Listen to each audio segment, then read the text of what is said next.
Hi, my name is Cara Fox. I'm a pediatric speech language pathologist and the owner of Talk, Eat, Play, Grow. I'm happy to be able to answer your question about how do I help my child begin to talk. As a speech pathologist, I could probably talk to you guys for hours about all the strategies, and I wish I could demonstrate every single thing. But if I had to stop and think about what are some very functional recommendations for parents who are just like, I don't really know where to start, this is what I would say. First, think about introduction of sign language, even as early as 6 months, modeling it for your kids. And especially once they get to that 1 year mark, continuing modeling and practicing some sign language. Sign language count as actual words. So it's a great place to start for so many kids. Why? Because babies learn to imitate gestures before they're able to imitate sounds or words. So we teach parents, incorporate sign language. And a lot of parents are nervous. Like, what if they sign and they don't use their words? There is tons of research about the benefits of sign language, especially in our younger kids. It is a bridge to verbal communication. So don't be afraid to introduce some signs. Now, what signs do we start with? Now, that would be my second tip, is to focus on functional words that get needs met. Of course, we want to expose our children to lots of language. Tree, green, cup, blue, ball, all these amazing words are great exposure.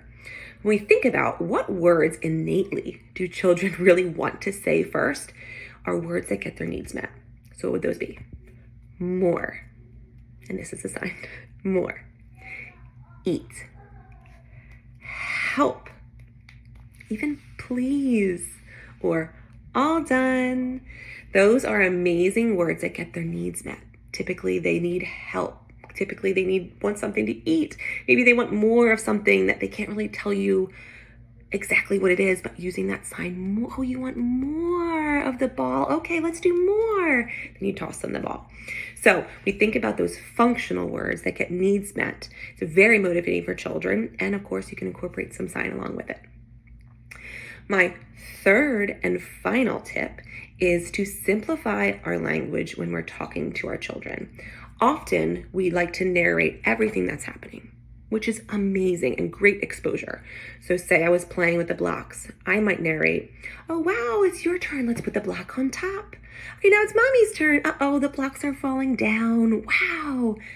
Amazing. Great language exposure, very engaging. But when we have our little ones who are really just focused on imitation of one-word utterances to build their vocabulary, that's a lot of words to try to pull from.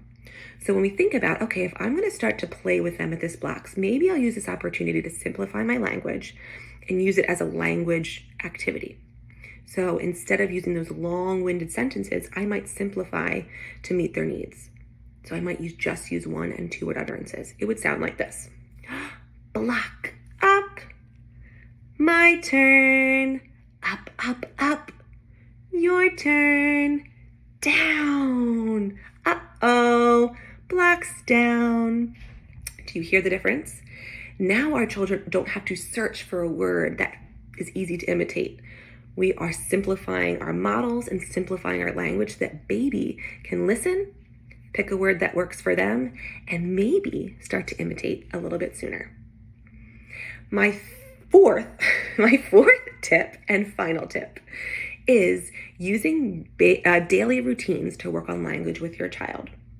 What does that mean? There are plenty of things that we do all day long, repetitively, to expose our child to language.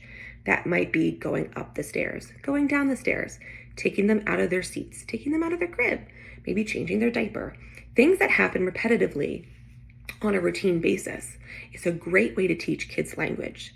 So you're going to pair those routines with a 1 or 2 word utterances so that every time you do that, baby hears the same thing. With routine and repetition, they start to learn and pick that up. And a lot of times those are the first words or first phrases that they use.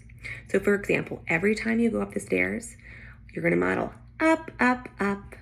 Every time you go down the stairs, down, down, down. Every time you open the door, open.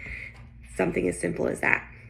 Over time, your baby's going to learn language because of those repetitions, and the routines are just a great way to work on language with our little ones. I hope this was helpful. thought about 3, added 4 at the end. But please feel free to reach out to us.